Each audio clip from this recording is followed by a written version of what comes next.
जब लड़की परीक्षा दे रही थी, तो वह यह देखकर शॉक हो गई कि टेस्ट पेपर के प्रश्न बिल्कुल क्रैम स्कूल के प्रश्नों के समान थे। एक पल के लिए उसे बहुत अच्छा महसूस हुआ, इसलिए उसने जल्दी से खुशखबरी सुना दी। उसकी सबसे अच्छी दोस्त एक बैक बेंचर थी, जिसे पढ़ाई करना बिल्कुल पसंद नहीं था। एक ब्लैकबोर्ड क्रॉस उड़ गया और पता चला कि शिक्षक को उनके बारे में पता चल गया था। शिक्षक ने उन्हें चेतावनी दी कि वे कोई भी चीटिंग न करे, अन्यथा उनके सारे अंक रद्द कर दिए जाएंगे। नुकसान को देखते हुए रुबीना के मन में अचानक एक साहसिक विचार आया। उसने जल्दी से परीक्षा का पेपर पूरा किया और फिर सभी उत्तरों को ब्लैक बोर्ड पर क्रॉस के रूप में लिख दिया। उसने चमड़े का कांटा चमड़े के अंदर ठूंस दिया और जब शिक्षक ध्यान नहीं दे रहा था, तो उसने चुपके से चमड़े के जूते को उत्तर सहित लगभग तैयार हो चुके टेस्ट पेपर के नीचे रख दिया। वह चमड़े के जूते को रुबीना को वापस करने वाली थी, लेकिन गलती से उन्हें गलियारे में छोड़ दिया। दोनों तुरंत अचंभित रह गए। यदि शिक्षक ने यह देख लिया तो इसका अंत हो जाएगा। यह देखकर कि वह शिक्षक द्वारा खोजा जाने वाली थी, रुबीना एक पल के लिए चिंतित हो गई। उसने जल्दी से उठकर चमड़े के जूते पहन लिया और फिर पेपर के जल्दी जमा होने को कवर के रूप में इस्तेमाल किया और इस तरह सफलतापूर्वक इससे बच गई और उसे अच्छे अंक भी मिले, जिस पर उसके पिता भी विश्वास नहीं कर सके। टोपर रुबीना को धन्यवाद देने के लिए वह रुबीना को खेलने के लिए एक अमीर दोस्त के घर ले गया। अमीर दोस्त भी चाहती थी कि वह चीटिंग में उसकी मदद करे और योजना बनाने के बाद उन्होंने उसे 5,000 युआन दिए। पहले तो रुबीना सहमत नहीं हुई, लेकिन दूसरी पीढ़ी के अमीर लोगों ने उसे कई ग्राहकों से मिलवाया। पैसों के लालच में आकर रुबीना अंततः सहमत हो गई। हालांकि एक साथ इतने सारे लोगों को चीटिंग में मदद करना आसान नहीं है। वह इस पद्धति को व्यक्त करने के लिए 4 अलग-अलग पियानो बजाने के इशारों का उपयोग करने के विचार के साथ आए और यह वास्तव में काम करता है।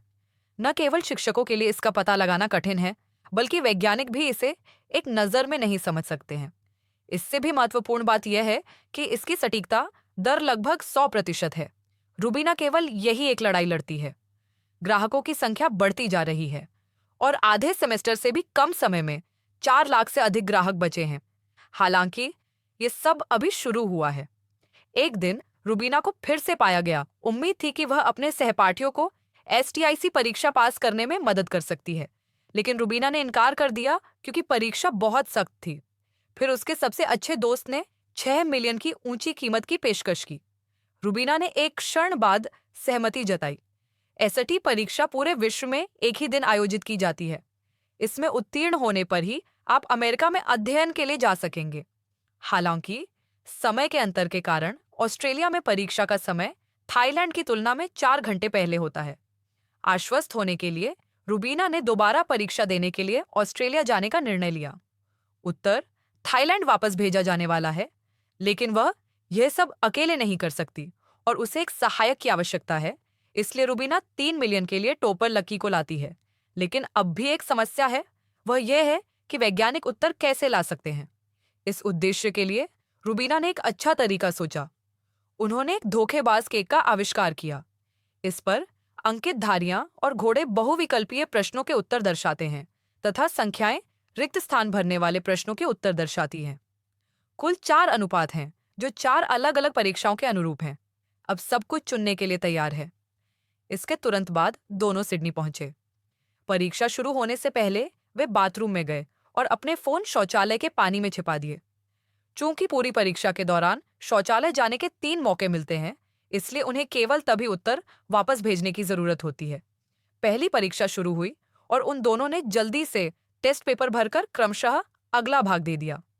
ब्रेक के दौरान वे बाथरूम में गए और उत्तर देखने के लिए अपने मोबाइल फोन निकाले। संदेश प्राप्त करने के बाद उन्हें पता चला कि वे दूसरी पीढ़ी के अमीर थे। मशीन चालू की गई और बारकोड बनाना शुरू कर दिया गया।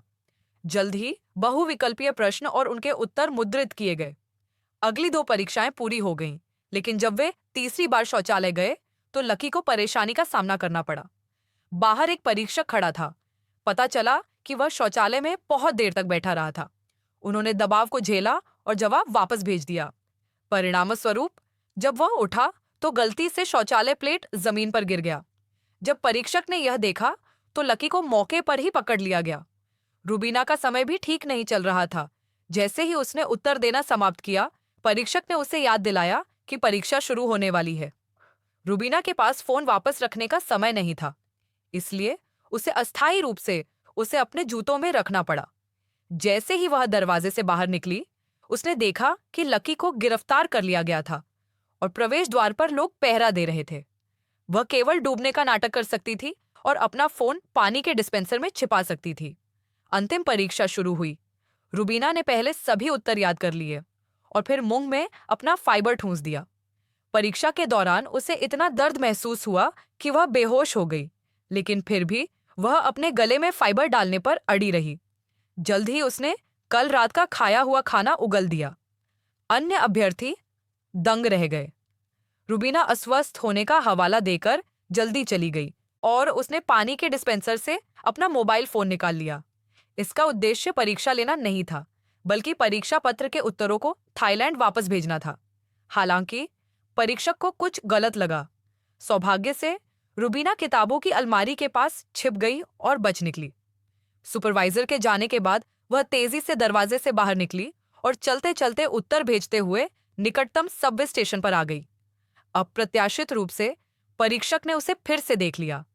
रुबीना ने जल्दी से अपने बाल खोल दिए और परीक्षक को भ्रमित करने की कोशिश करने लगी, लेकिन फिर भी वह नहीं रुकी, क्योंकि थाईलैंड में परीक्षा शुरू होने वाली थी।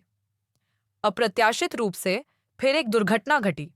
एक राहगीर ने उसका फोन जमीन पर गिरा दिया, जिसे बाद में रुबीना ने उठा लिया। रुबीना ने ध्यानपूर्वक जांच की तो पाया कि स्क्रीन टूटी हुई थी और टच फंक्शन भी खत्म हो गया था। रुबीना स्थिति को स्वीकार करने के लिए तैयार नहीं थी और उसने गड़बड़ी कर दी। तभी परीक्षक फिर से उसके सामने आ गया और उसे वहां से जाना पड़ा। वहीं थाईलैंड में अभ्यर्थियों को लंबे समय से जवाब नहीं मिला था, इसलिए उन्होंने दूसरी पीढ़ी के धनी लोगों से अपने पैसे वापस मांगे। सौभाग्यवश उन्हें महत्वपूर्ण क्षण पर संदेश प्राप्त हो गया। यह पता चला कि रुबीना का मोबाइल फोन सामान्य हो गया था, लेकिन क्योंकि बीच में बहुत अधिक समय बर्बाद हो गया था, रुबीना अंततः मेट्रो में चढ़ने में विफल हो गई और परीक्षक ने उसे फिर से देख लिया।